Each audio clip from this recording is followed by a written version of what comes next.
أعوذ بالله من الشيطان الرجيم.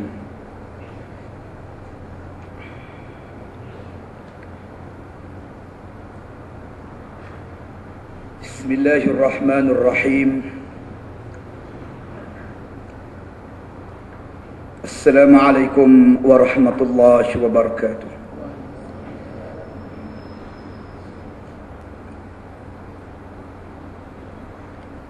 الحمد لله رب العالمين،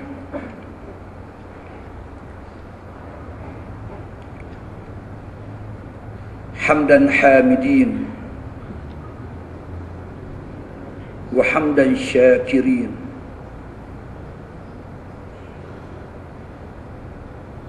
وحمدا يوافي نعمه ويكافئ مزيده. يا ربنا لك الحمد كما ينبغي لجلال وجهك وعظيم سلطانك. أشهد أن لا إله إلا الله وحده لا شريك له،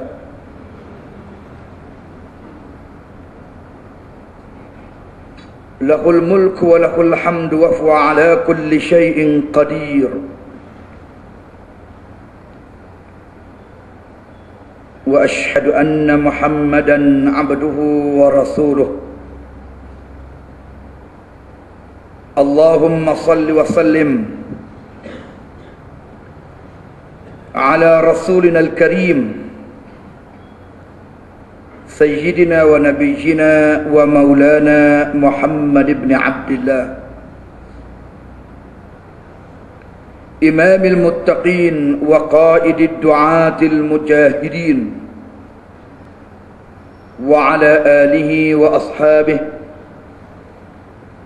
والتابعين وتابعيهم بإحسان إلى يوم الدين. أما بعد.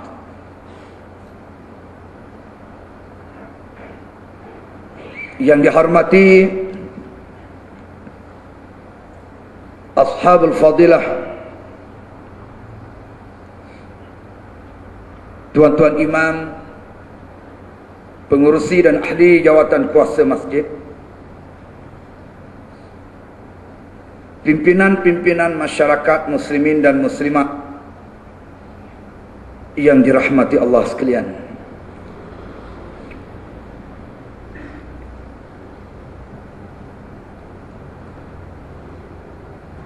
Malam ini suka saya menarik perhatian semua kepada beberapa ayat-ayat suci Al-Quranil Karim yang diturunkan oleh Allah untuk memimpin seluruh umat manusia supaya mereka selamat di dunia dan selamat di akhirat. Ayat yang saya maksudkan itu ialah daripada surah At-Taubah, dari ayat 38. A'udzu billahi minasy syaithanir rajim. Ya ayyuhalladzina amanu ما لكم إذا قيل لكم انفروا في سبيل الله اثاقلتم إلى الأرض أرضيتم بالحياة الدنيا من الآخرة فما متاع الحياة الدنيا في الآخرة إلا قليل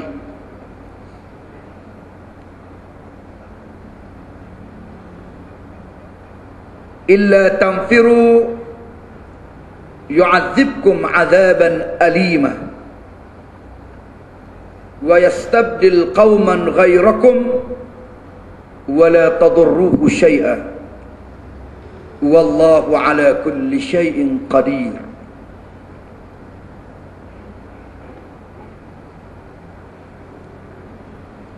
Maksudnya, wahai orang-orang yang beriman. Ayat ini kalau kita ikut kaedah ulumul Quran, ianya dikenali sebagai ayatun nida, ayat seruan. Dan biasa kaedah ayat seruan ini, selepas daripada kalimah ya ayyuhalladzina amanu ataupun ya ayyuhan nas, ya ayyuhan nabi, kaedah biasa selepas daripada ayatun nida diletakkan beberapa arahan daripada Allah. Biasanya arahan itu berkait dengan akidah, berkait dengan jihad, dan berkait dengan ubudiyah, pengabdian diri kepada Allah.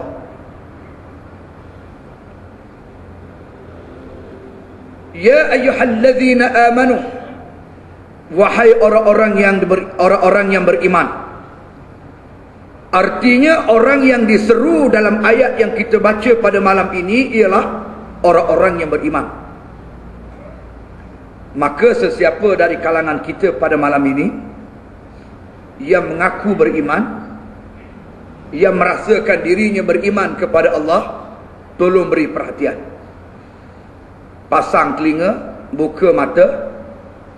Justru ayat ini adalah fokus direct kepada kita yang mengaku beriman kepada Allah. Kecuali saudara berasa tidak beriman, itu lain ceritalah.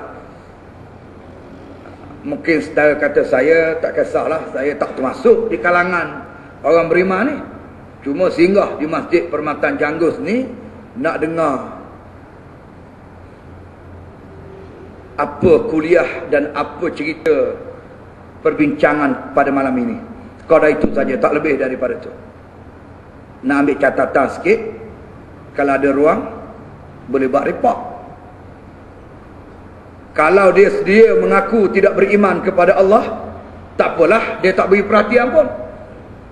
Sebab ayat ini fokus kepada orang beriman.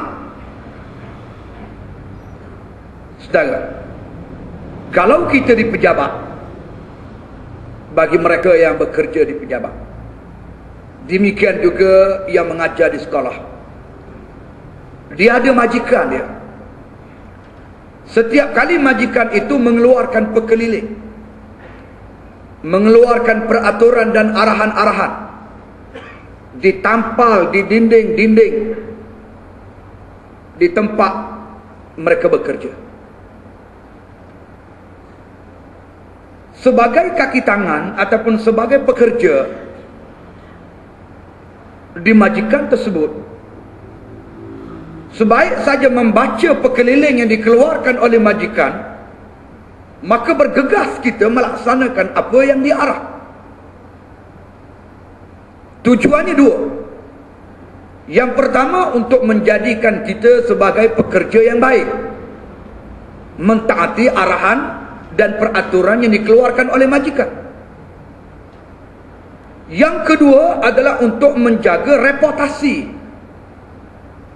supaya kita lebih maju, dinaikkan pangkat, ataupun menjadi pekerja yang terbaik, kerana tahu melaksanakan tanggungjawab berdepan dengan arahan yang dikeluarkan oleh majikan.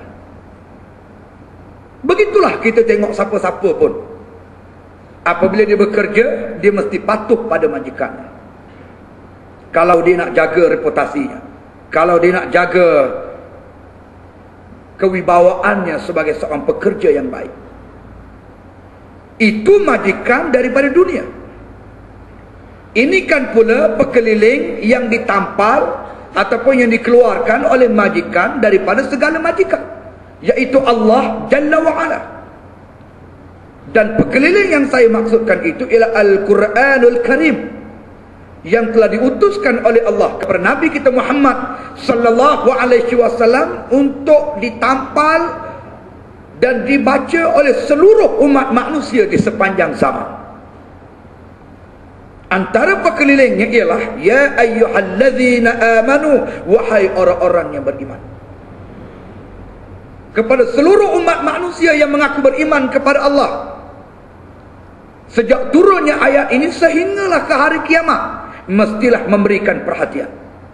Kalau tidak, bukan saja dipecat, bukan saja diambil tindakan disiplin, tetapi berdepan dengan azab daripada Allah Subhanahu wa ta'ala. Kerana kegagalan kita sebagai seorang hamba yang mengaku beriman kepada Allah, mentaati pekeliling yang dikeluarkan oleh Allah dengan ayat ya ayyuhallazina amanu, wahai orang-orang yang beriman. Itu kalau kita baca Quran, kalau boleh kita baca Quran tu sekali dengan faham. Jangan sekadar sedap berlagu je, letak tangan sini, sengit kepala sikit, tarik nafas panjang-panjang, berlagu, menang tiket, boleh buat umrah.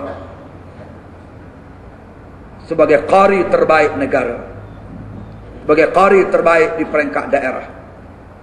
Saudara, Al-Quran diturun bukan sekadar untuk dibaca dengan lagunya yang sedap dan indah, tetapi Al-Quranul Karim adalah sifatnya hudan linnas wa bayyinatin minal huda wal furqan.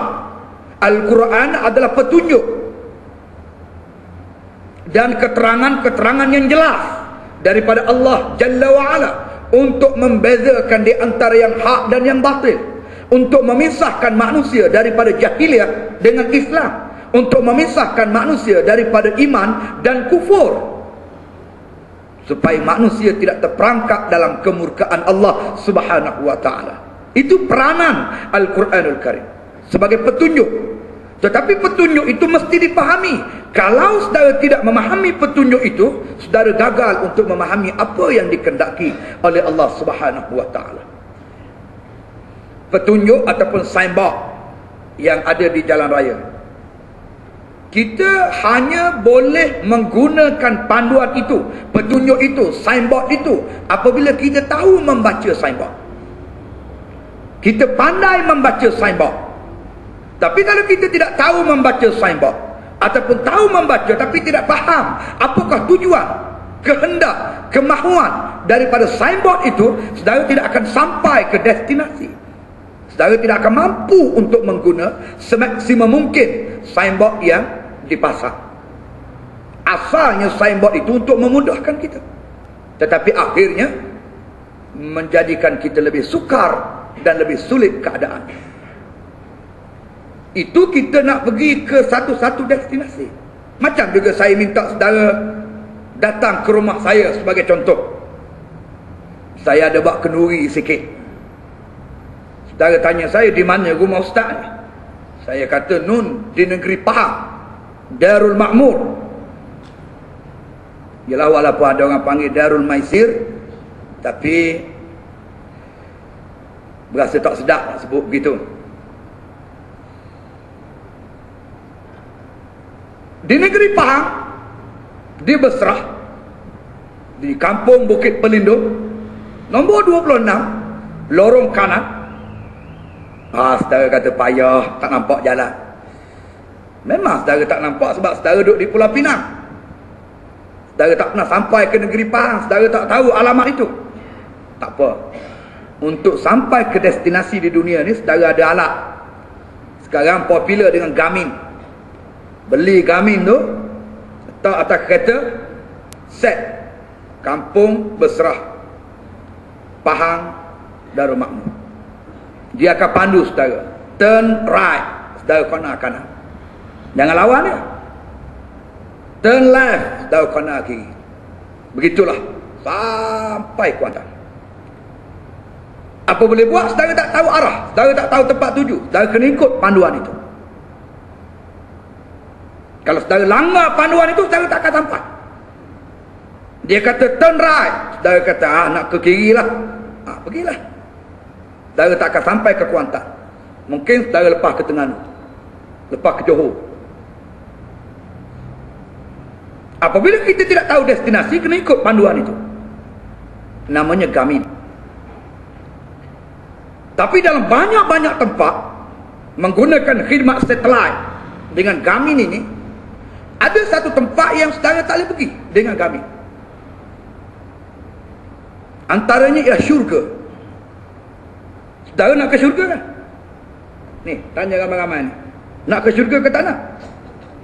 Ke ada yang tak nak syurga? Saya ustaz, tak kisahlah. Syurga pun tak apa, neraka pun tak apa. Asal ada tempat duduk, sudah. Jangan begitu. Seringan-ringan azab api neraka ni ialah dipakaikan selipar daripada neraka, mendidih kepala otak. Saya jangka tak ada orang yang nak masuk neraka. Semua nak syurga. David Arumugam, Ellie Cat, dia pun ada nyanyi mau masuk syurga.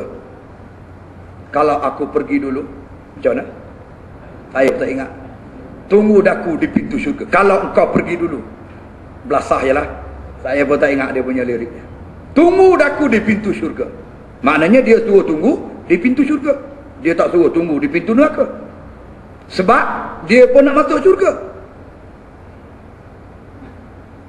Masalah kita sekarang, Garmin tu kalau saudara type syurga tak sampai. Dia pun tak tahu nak pergi ke mana. Senyap situ je. Saudara, ada panduan lain. Ada alat lain untuk saudara sampai ke syurga Allah. Kalau saudara nak pergi Kuantan, nak pergi berserah, namanya Garmin. Saudara nak pergi ke syurga, namanya Al-Quranul Karim. Ini Allah hantar sebagai ganti kepada Garmin untuk saudara sampai ke syurga Allah Subhanahu wa ta'ala. Sebagaimana Garmin tadi, kalau saudara nak sampai ke destinasi, saudara mesti pandai menggunakannya, tahu arahnya. Maka demikian juga dengan Al-Quranul Karim. Saudara mesti ikut panduan dia. Kalau apa yang dipandu, yang ditunjuk oleh Al-Quranul Karim, saudara cuba untuk canggah, saudara tidak akan bertemu dengan arah tujunya, yaitu syurga Allah. Sebab itu Allah sebut, wa ma kana lil mu'minin wala mu'minatin idza qada Allahu wa rasuluhu amra an yakuna lahumul khiyaratu min amrihim faman ya'sillaha wa rasulahu faqad dhalla dhalalan mubina. Tidak layak bagi orang-orang yang beriman kepada Allah, lelaki dan perempuan, apabila telah ada ketetapan daripada Allah dan Rasulnya sallallahu alaihi wasallam, tiba-tiba mereka membuat pilihan yang lain daripada apa yang telah ditetapkan oleh Allah Subhanahu wa taala. Barang siapa yang berbuat demikian, yaitu memilih menetapkan suatu yang lain daripada apa yang telah ditetapkan oleh Allah dan Rasulnya sallallahu alaihi wasallam, faqad dhalla dhalalan mubina, sesungguhnya dia telah sesat dengan satu kesesatan yang sangat jauh, yang sangat nyata. Wal'iyadzubillah. Dia akan sesat dan dia tak akan bertemu di manakah jalan untuk sampai ke pintu syurga Allah. Pasal apa dia sesat? Sebab dia tak ikut panduan Al-Quranul Karim yang diturunkan oleh Allah Subhanahu wa ta'ala. Sebab itulah apabila Allah seru, ya ayyuhallazina amanu, wahai orang-orang yang beriman, kita sebagai yang mengaku beriman kepada Allah mesti dengar, mesti beri perhatian, mesti fokus bahawa ini adalah arahan daripada Allah yang mesti kita patuh. Tu baru mukaddimah tu. Ya ayyuhallazina amanu, wahai orang-orang yang beriman. Malakum, apa sudah jadi kepada kamu?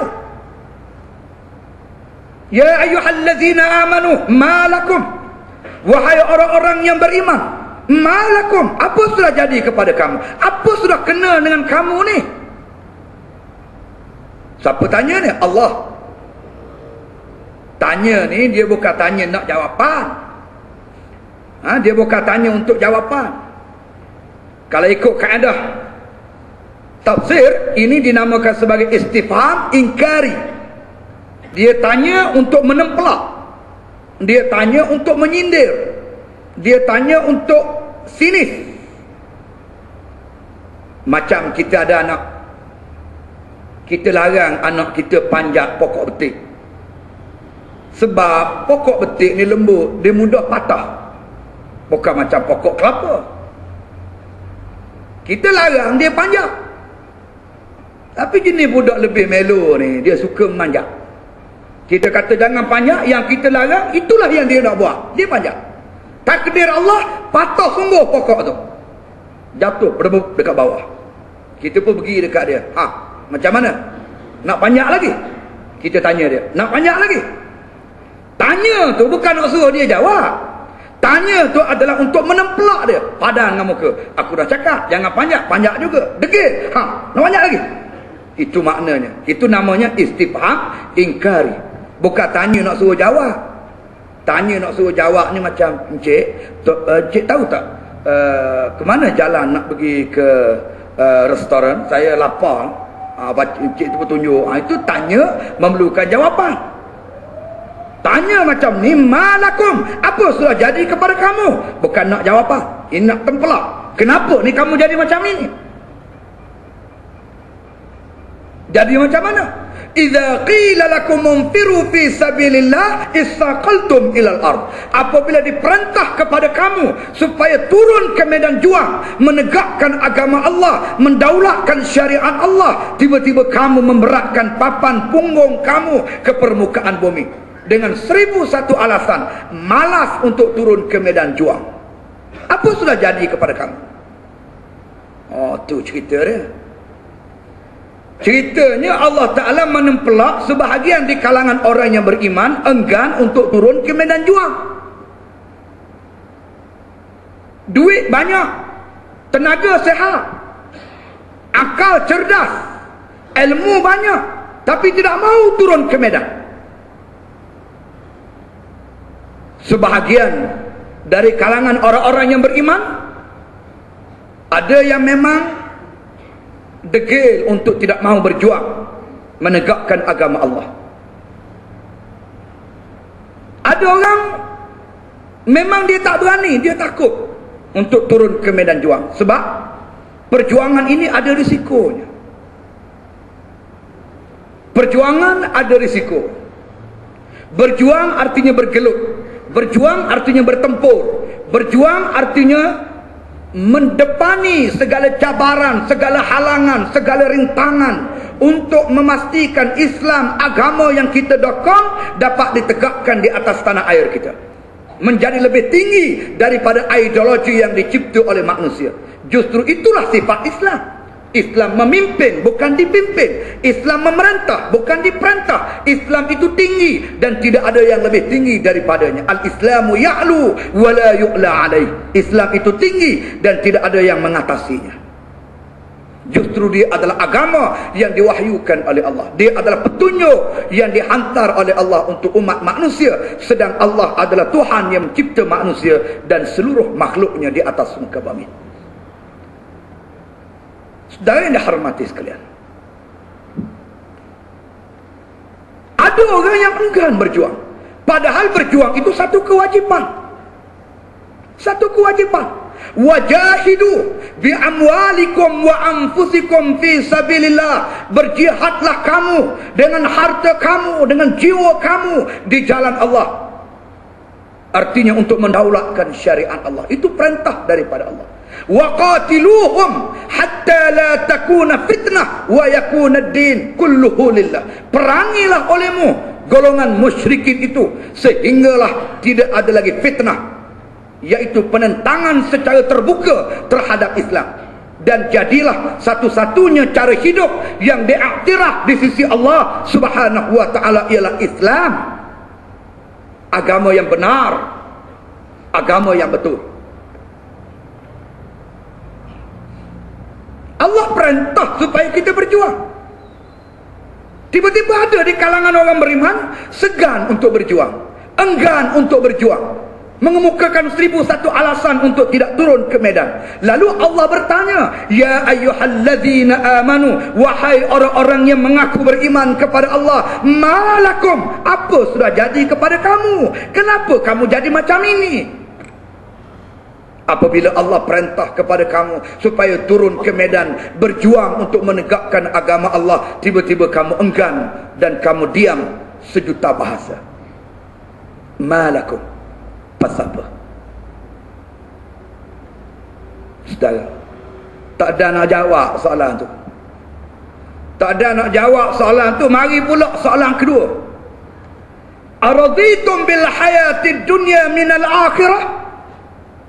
Adakah kamu jadi begini, enggan untuk turun ke medan, tidak mahu menyahut seruan perjuangan Islam ini kerana kamu lebih redha kepada dunia berbanding akhirat yang dijanjikan oleh Allah? Kamu lebih sayang kepada dunia.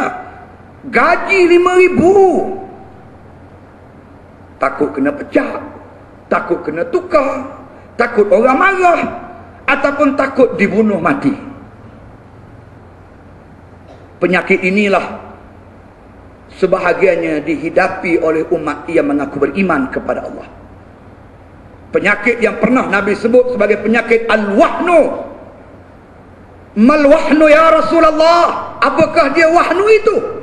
Rasulullah sallallahu alaihi wasallam menyebut al-wahnu hubbud dunya wa karahiyatul maut. Kamu cinta kepada dunia dan kamu benci, kamu takut kepada mati. Saudara, kita cek, kita buat analisa, kita buat pemantauan terhadap orang yang tak nak berjuang ni. Sama ada dia malas, ataupun dia takut, ataupun 1001 alasan yang dia kemukakan. Orang yang tidak mahu berjuang ini, kita cek, kita analisa, jawapannya ialah kerana dia takut ke mati. Takut mati. Takut tak dapat projek, takut kena potong gaji, takut tak naik pangkat, takut lapar, dan apabila lapar, mati. Itu je jawapan dia. Jadi itulah penyakit al-wahnu yang dibimbangi oleh Nabi sallallahu alaihi wasallam lebih 1400 tahun yang lalu. Masalahnya saudara, kalau kita berjuang takut ke mati, habis tu kalau tak berjuang, tak matikah kita? Satu persoalan yang saudara kena jawab. Kalau berjuang takut mati, baik, tak apalah. Memanglah risiko berjuang tu mati. Risiko berjuang itu ialah mati. Tapi kalau tak berjuang, agak-agak tak mati. Kalau tak mati, saya pun tak nak berjuang. Persoalannya kalau tak berjuang pun mati juga. Mati masuk longkang, mati langgar belakang lori, mati jatuh gaung, mati darah tinggi, mati kencing manis, mati sakit jantung, macam-macam kes yang membawa akibat mati. Yang akhir-akhir ini ramai mati mengejut. 30 atas kepala diisytiharkan mati mengejut. Tak tahu pasal apa. Lebih pelik lagi, dia memang mati tapi tidak bunuh diri dan tidak dibunuh. Lagi pelik. Ini dunia moden. Kena bunuh pun tidak, bunuh diri pun tidak, tapi dia mati. Dia panggil mati mengejut. Tak tahu pasal apa mati. Isunya ialah mati. Tak berjuang pun mati. Daripada tak berjuang pun mati, lebih baik saudara berjuang. Dan mati sebagai seorang pejuang adalah mati fi sabilillah. Ini slogan kita. Apa slogan kita? Allahu ghayatuna, ar-rasulu qudwatuna, al-Qur'anu dusturuna, al-jihadu fi sabilillah sabiluna, al-mautu fi sabilillahi asma amanina. Mati di jalan Allah adalah setinggi-tinggi cita-cita kita. Kalau di tempat saya tak tahulah di Pulau Pinang ni. Di kampung Permatan Janggut tu saya tak pastilah. Tapi kalau tempat saya ada satu golongan dia rajin mengaji. Masya Allah. Pasal mengaji tu kita boleh selut.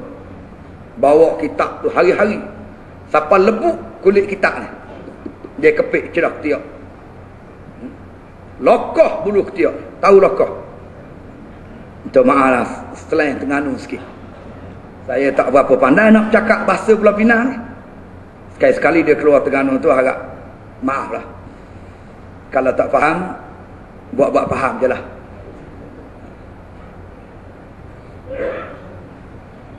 Lusuh kulit kitab. Hari-hari pergi kelas. Mengaji. Rajin mengaji. Alhamdulillah. Tapi malas berjuang. Pasal mengaji, kita boleh hormat dia. Boleh tabik dia. Dia ikut jadual kuliah. Tapi apabila kita minta sumbangan derma, kita minta turun ke medan untuk berikan tenaga, untuk berikan keringat, masa demi memperjuangkan agama Allah, 1001 alasan dikemukakan. Malakum, pasal apa kamu jadi macam ini? Apabila kamu diperintah berjuang di jalan Allah, tiba-tiba kamu memberatkan papan punggung kamu ke permukaan bumi. Adakah kerana kamu lebih rada kepada dunia? Lebih rada kepada tawaran dunia lebih daripada akhirat? Fama mata'ul hayatid dunya fil akhirati illa qalil. Maka tidaklah dunia yang kamu dambakan itu, tidaklah dunia yang kamu sayang itu, dunia yang kamu harap itu, berbanding akhirat yang dijanjikan oleh Allah, melainkan dunia itu sangat kecil nilainya di sisi Allah Subhanahu wa taala. Dalam satu hadis Nabi sebut, saya lupa nasnya, jika sekiranya dunia ini ada harga dan harganya sama mahal dengan sayap nyamuk, nescaya orang-orang kafir itu tidak akan diberi minum. Kalau dunia ni ada harga dan harganya cuma semahal sayap nyamuk, nescaya orang-orang kafir itu tidak diberi minum. Tetapi kenapa orang kafir boleh minum? Bukan setakat boleh minum, boleh bina rumah besar, niaga besar, banglo. Sebab dunia tidak ada harga. Dunia tidak ada harga. Ambil lah nak ambil, rebutlah nak rebut. Bodoh merebut sesuatu yang tidak ada nilainya di sisi Allah. Nabi sebut, kalau mahal harga dunia ini sama nilai dengan sayap nyamuk, nescaya orang kafir tak beri minum. Sayap nyamuk sini berapa sen? Ada orang buat bisnes sayap nyamuk. Akhir-akhir ni ada orang buat bisnes sarang burung walik. Katanya sekilo boleh cecah sampai 8 ke 10 ribu. Wallahu a'lam. Sayap nyamuk.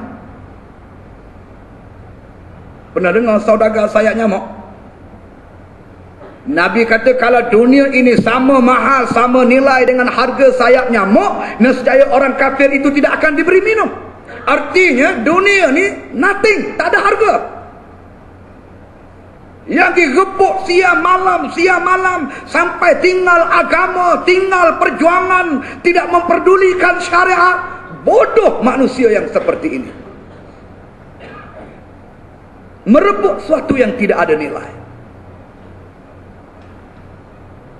Cuba tengok orang rumah kita, perempuan muslimat kita, apabila dia nak masak nasi, nak buat gulai, nak buat kari ikan, kita ni orang lelaki ni tahu order je. Mak, kari ikan malam ni, begitu je. Yang nak buat kari ikan nanti orang rumah kita lah. Salah satu daripada perkara penting nak siapkan kari ikan ni ialah kelapa. Kalau salah minta maaf lah muslimat. Benda yang paling penting sekali kelapa. Dia minta kita pergi beli kelapa. Sama ada kelapa sebiji itu dia akan balik parut di rumah, ataupun beli kelapa parut siap-siap. Lebih moden lagi hari ini, beli santan. Itu cerita lain. Kita pun pergilah beli kelapa parut. Sampai di rumah, dia akan proses kelapa itu untuk dapatkan santan. Yang dia nak santan tu, dia akan perah kelapa tersebut, ambil santan. Yang tinggalnya nanti ialah hampas kelapa. Yang tinggalnya nanti ialah hampas kelapa. Hampas kelapa tu dicampak buang. Kalau rumah-rumah kampung dia lempar ke jendela tingkap begitu je. Pum. Jatuh ke bawah. Jatuh ke bawah, ayam datang, itik datang, angsa datang, makan. Kejap je habis. Tuan rumah tak boleh. Makanlah kamu nak makan. Pasal apa? Pasal ampas itu tidak berharga. Dia campak gitu. Bukan takat rumah kampung, rumah flat boleh campak gitu ya. Berterabur atas kepala orang bawah. Barang tidak ada harga. Ayam datang makan, itik datang makan, ayam kita makan, ayam orang pun datang makan, ayam kampung seberang pun datang, kita tak peduli. Makanlah kamu nak makan, sebab ampas kelapa tu tidak ada harga. Rebutlah. Bodoh berebut benda tak ada harga. Cuba saudara beli dedak. Dedak, tahu dedak? Makanan khas, makanan ayam, dedak. Kalau tempat saya tu dah cecah harga RM8 sekilo sekarang ni, dedak. RM8 ke RM9. Kalau yang grade A tu sampai RM12 sekilo. Dedak makanan ayam. Kita beli RM12 sekilo, buat balik. Kita beri kepada ayam kita. Ayam kita makan. Tiba-tiba ayam kampung sebelah, ayam orang sebelah datang nak makan. Kita bagi ke? Mau makan terajang ayam. Balik minta dengan tuan kamu. Ini untuk ayam aku je RM12 sekilo. Kau tahu tak? RM12 sekilo ni. Ada harga. Harga dia mahal. Ayam aku je boleh makan. Sebab tu dedak ni orang tak tabur kata orang pun dalam reban ayam. Ayam yang dipeliharanya dia tak bagi pada semua. Wallahualam lah kalau ada jenis hartawan, dermawan, beli dedak ayam tabur, dia panggil semua segala jenis ayam ada kampung dia tu mari makan. Tu semoga Allah bagi pahala lah ke dia. Tapi biasanya kalau kita beli dedak, ayam kita je lah makan, ayam lain sorry, balik cari yang lain, minta dengan tuan kamu. Saya nak gambarkan dedak tu ada harga. Oleh kerana itu ayam orang lain yang bukan hak kita, yang bukan milik kita, yang tidak taat kepada kita, dia tak boleh makan. Begitulah anak mudah faham analogi yang saya buat. Nabi sebut kalau dunia ni ada harga sama mahal dengan sayap nyamuk, orang kafir hak lawan dia tu, hak siang malam tolak Islam, maki agama Allah, tolak syariat Allah, Allah tak akan beri minum kepada mereka. Tapi oleh kerana dunia ni tak ada harga, ambillah kamu nak ambil. Kesimpulannya, bodoh sungguh orang yang merebut sesuatu yang tidak ada nilai, sesuatu yang tidak ada harga di sisi Allah Subhanahu wa taala. Fama mata'ul hayatid dunya fil akhirati illa qalil, maka tidaklah apa yang mereka dambakan itu melainkan sesuatu yang sangat kecil nilainya di sisi Allah Subhanahu wa taala. Pasal apa yang dia tak nak berjuang? Sebab sayang ke dunia. Dunia yang dia sayang tak ada nilai di sisi Allah. Artinya orang itu tidak bernilai langsung di sisi Allah. Kesimpulannya ialah orang yang tidak memperjuangkan agama Allah tidak ada nilai di sisi Allah Subhanahu wa taala. Okey, habis setakat tu. Kita pun kata, kalau setakat tak ada nilai, tak kisah. Biar dah orang tak nak bagi nilai, macam mana orang tak nak bagi markah? Tak apa. Kalau ayat tu setakat berhenti setakat tu, tak kisah. Tapi ada sambung. Ayat Allah sambung lepas tu Allah sebut illa tanfiru yu'adzibkum azaban alima. Kalau kamu tidak segera pergi ke medan berjuang untuk menegakkan agama Allah, nescaya kamu akan diazab oleh Allah dengan azab yang sangat pedih. Maknanya orang tak berjuang ni, yang pertama tak ada nilai di sisi Allah, rugi, bodoh. Yang kedua, dia akan diazab oleh Allah. Kenapa? Kerana perjuangan adalah satu kewajipan. Wajib artinya mesti tunai, mesti laksana. Gagal menunaikannya, gagal melaksanakannya adalah satu dosa di sisi Allah Subhanahu wa taala. Mana dalilnya? Ni ayat kita baca ni. Sebab itu haram duduk saja. Duduk saja ni berjuang tidak, berkorban tidak, apa pun dia tak buat untuk Islam. Komen orang pandai, kritik orang nombor satu. Orang lain buat semua tak betul. Harap ke dia apa pun tak ada. Ni ada juga sejenis macam tu. Jenis penyokong ni. Ha? Jadi kita tengok bola. Penang lawan Selangor. Di stadium Batu Kawan. Ramailah pergi. Final pula adalah dalam 20,000. 20,000 penyokong. Bertempik, bersorak, siap lukis lagi muka dia. Macam lutung setengah-setengah tu. Apabila striker pasukan yang dia sokong gagal untuk skor gol, dia maki. Apa punya striker, kaki bangku itu pun tak boleh ke? Sana lagu apa kat sini? Oh, sedap dia komen. Memang penyokong. Macam tu pun tak boleh kerja ke? Terhege-hege. Dia maki yang kawan tu berlatih panjang tahun. Pemain terbaik yang ada di negeri ini. Terjelai-jelai lidah nak kejar bola, nak skor gol. Dia start je maki. Cuba ambil dia turun ke padang. Cuba dia main tengok. Bukan setakat skor gol. Saya ingat tenang bola pun tak kena.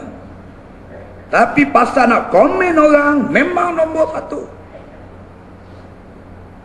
Kaedah dalam organisasi ni, kaedah dalam jamaah ni, orang yang kaki komen orang ni ialah orang yang tawak kerja. Dia nak tutup kelemahan dia tawak kerja, dia cakap banyak supaya nampak macam dia buat kerja. Tu trik tu kena faham tu. Orang cakap banyak ialah orang tawak kerja. Sebab dia nak cover kekurangan dia bekerja dengan kebanyakan dia bercakap. Begitu. Itu tak bahasa saya. Kekurangan dia bekerja, dia top up dengan cakap banyak. Bila dia cakap banyak, macam nampak macam dia buat kerja. Walhal haram pun dia tak buat kerja. Biasanya begitu. Biasanya begitu. Sebab tu dia kena kurangkan cakap, kerja tu kena banyak. Al-wajibat aksar minal awqat. Kewajipan itu lebih banyak daripada masa yang ada kepada kita. Kita nak memperjuangkan Islam, nak menyampaikan Islam, nak berdakwah, nak menegakkan agama Allah Subhanahu wa ta'ala. Kerja sangat banyak supaya Islam sampai ke setiap hati sanubari manusia. Tiba-tiba boleh dia ni tak buat kerja. Cakap je banyak. Orang buat semua tak betul. Patut buat begini. Kenapalah dia buat macam tu? Tak betul ni macam ni. Komen memang nombor satu. Payah nak atasi orang macam ni. Penyelesaian dia mudah. Pegang kepala, pah ke dinding. Selesai masalah. Cakap banyak, kerja tak buat. Cakap banyak, kerja tak buat. Illa tamfiru yu'azibkum azaban alima. Jika sekiranya kamu tidak segera pergi ke medan, Allah guna perkataan tamfiru. Tamfiru diambil daripada perkataan nafara. Nafara makna berlari. Illa tamfiru, kalau kamu tak berlari pergi ke medan, yu'azibkum azaban alima, kamu akan diazab dengan azab yang sangat pedih. Maknanya kalau kamu tidak cepat menyahut seruan perjuangan ini, kamu diazab oleh Allah. Kalau tidak cepat pun Allah azab, bagaimana kalau orang langsung tak peduli arahan Allah untuk berjuang? Lagi berat. Wa yastabdil qauman ghairakum wa la tadurruhu syai'a. Dan Allah akan ganti golongan yang lain. Kamu yang tak berjuang ni, jangan jual mahal lah. Allah ganti golongan lain. Kamu tak nak berjuang, ma'assalamah. Sila keluar, sila pergi, terpulanglah kepada kamu. Siapa kata ni? Allah. Allah kata macam mana? Wa yastabdil qauman ghairakum, aku ganti golongan yang lain. Golongan mana? Golongan yang nak berjuang. Kamu yang tak nak berjuang, ma'assalamah. Dia ucap selamat tinggal. Setengah orang tu dia jual mahal. Nak tunggu orang undang dia, nak tunggu orang jemput dia, nak tunggu orang persilakan dia, nak tunggu orang ra'i dia, baru dia nak berjuang. No way, man. Perjuangan tidak memerlukan kita. Kita yang perlukan perjuangan ini. Kerana apabila kita tak berjuang, kita akan diazab oleh Allah. Sementara perjuangan tidak akan rugi, Allah akan mengganti golongan yang lain. Wala tadurruhu syai'a, dan kamu tidak boleh mendatangkan apa-apa mudarat kepada Allah Subhanahu wa ta'ala. Wallahu ala kulli syai'in qadir, dan Allah adalah Tuhan yang sangat berkuasa di atas segala sesuatu. Allah tak rugi, Islam tak rugi. Kamu yang rugi kalau kamu tolak perjuangan Islam ini. Sebab kita yang perlukan perjuangan, bukan perjuangan yang memerlukan kita. Kita yang perlukan Islam, bukan Islam yang perlukan kita. Jadi saudara jangan jual mahal lah. Jangan jual mahal. Tanah sudah. Setengah-setengah tu dia berasa dia tu hebat. Dia berasa dia berasa kalau dia tak sokong, Islam tu akan lemah. Padam muka Islam, padam muka perjuangan Islam. Jadi untuk tidak padam muka, kena mari ambil dia, kena mari bayar dia, kena mari sokong dia, mari support dia, mari ra'i dia. Islam tidak begitu. Kita yang perlukan Islam, dan kita yang perlukan perjuangan Islam.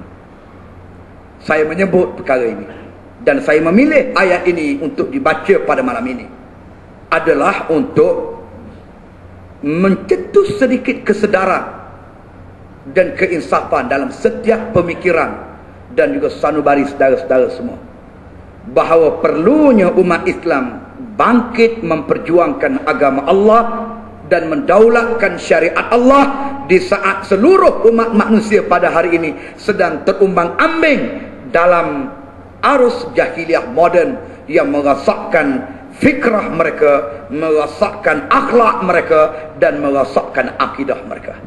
Kita mesti menyelamatkan mereka. Kita adalah bahtera penyelamat.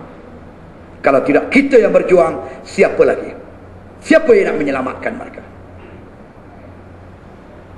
Sampai bila? Kita nak tunggu sampai bila?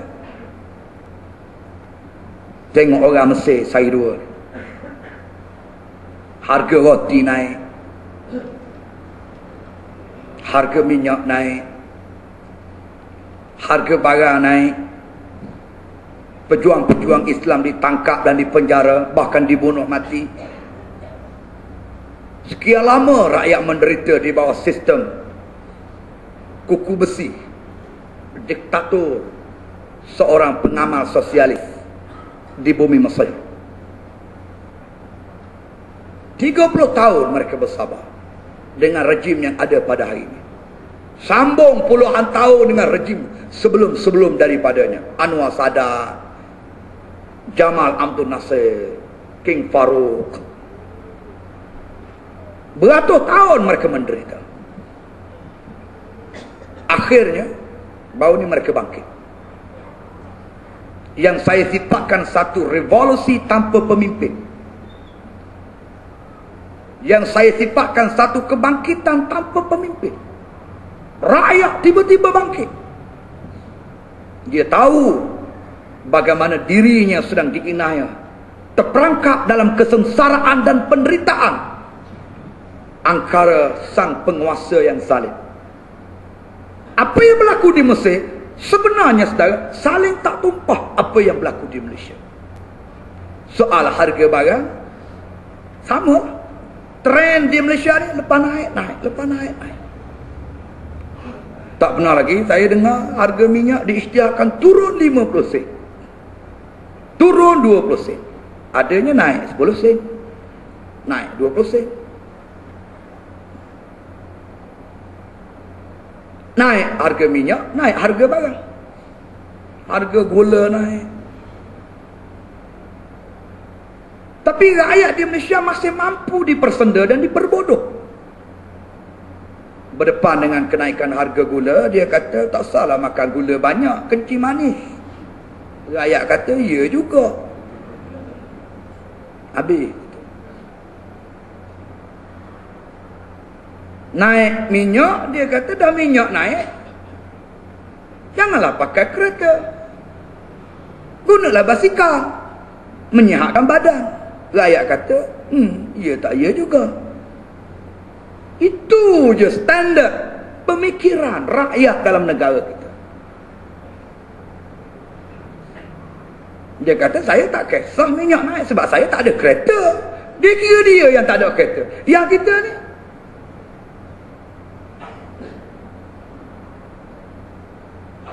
rakyat di Malaysia begitu dia punya tahap pemikiran. Di Tunisia sampai bakar diri, tension, tertekan dengan perlakuan zalim sang pemerintah yang mengakibatkan berlakunya tekanan ekonomi dan juga tekanan politik kepada rakyat. Bakar diri. Dan rakyat bangkit. Sampai presiden dia terpaksa lari keluar daripada Tunisia. Sekarang di Yaman sedang bangkit umat Islam di Yaman melakukan demonstrasi di segenap tempat.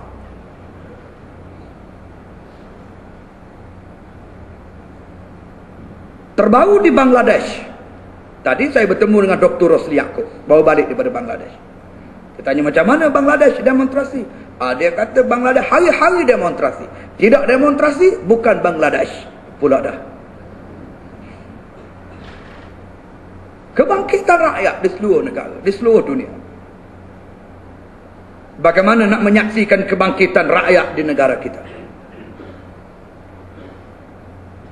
Wallahu a'lam bissawab.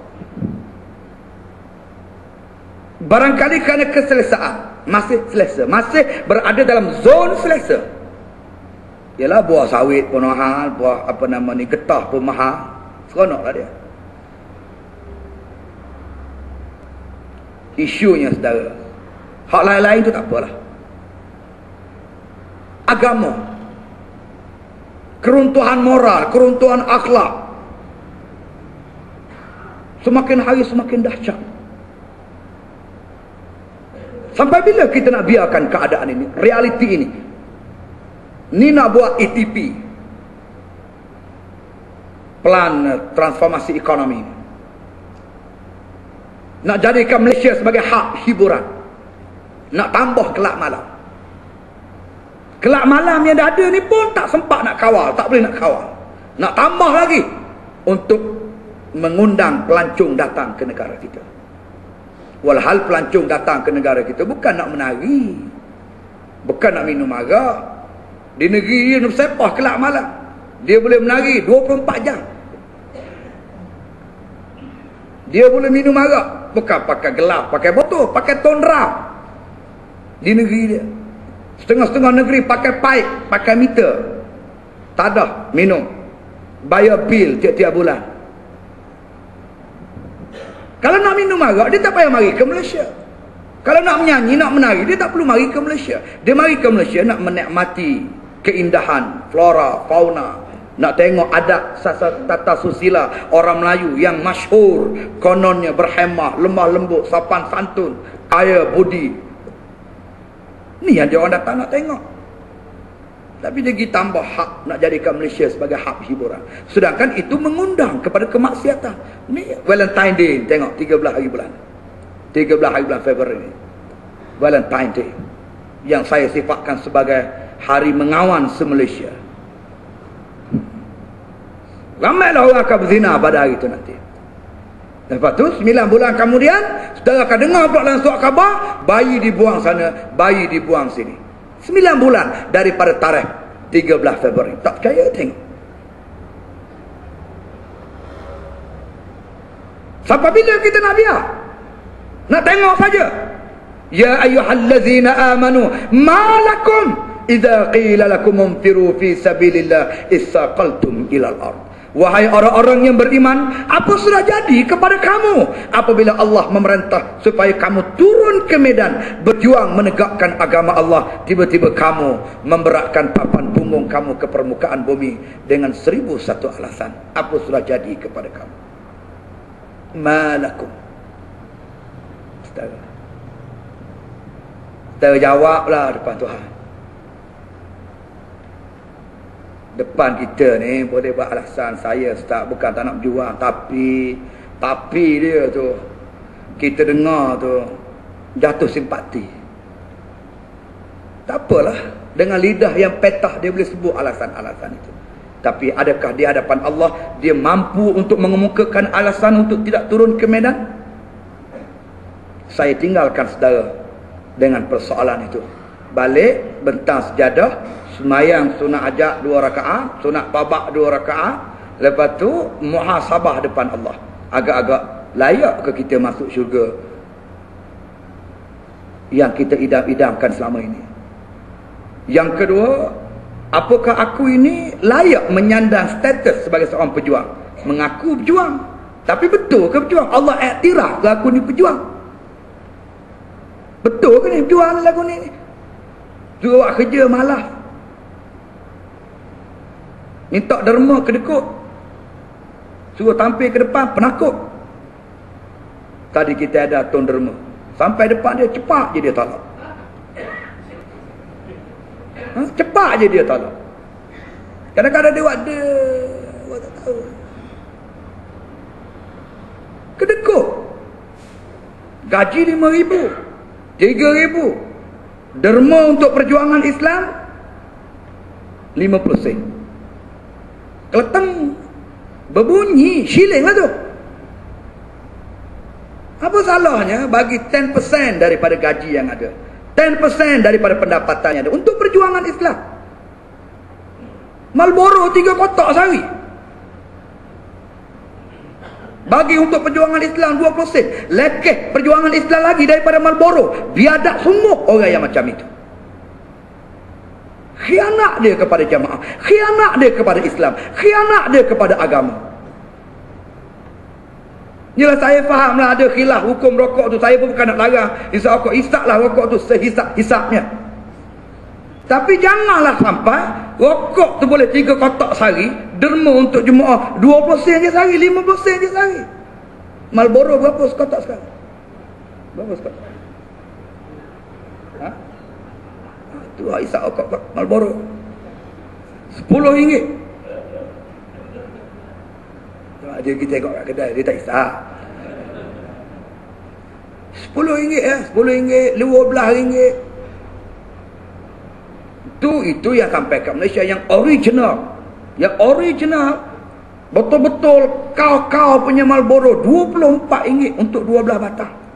Saya jumpa kat mana? Dekat Dubai ke kat mana? Punya mahalnya rokok. Tak apalah, biasa 3 kotak sehari. Mulai sekarang 2 je kotak. 2 kotak je hisap. Hisap kotak je, hisap rokok. Sekotak lagi tu beri ke jemaah, beri pada Islam. Jangan bagi rokok, bagi duit tu. Bagi duit nilai rokok tu untuk perjuangan Islam. Mula step itu dulu. Boleh? Boleh ke tak? Amal hisap rokok. Beri untuk Islam. Okey, balik saudara muhasabah dan jawablah soalan tu. Balik ni muhasabah balik, buka ayat ni, ayat surah Taubah 38 dan 39. Wallahu a'lam.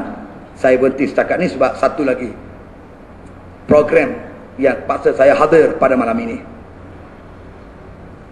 Forum di Institut Ibn Qayyim pukul 9.30 sekejap lagi. Jadi saya berhenti setakat itu. Aqulu qawli hadza wa astaghfirullahal azim li wa lakum wa lisairil muslimina wal muslimat innahu fal ghafurur rahim.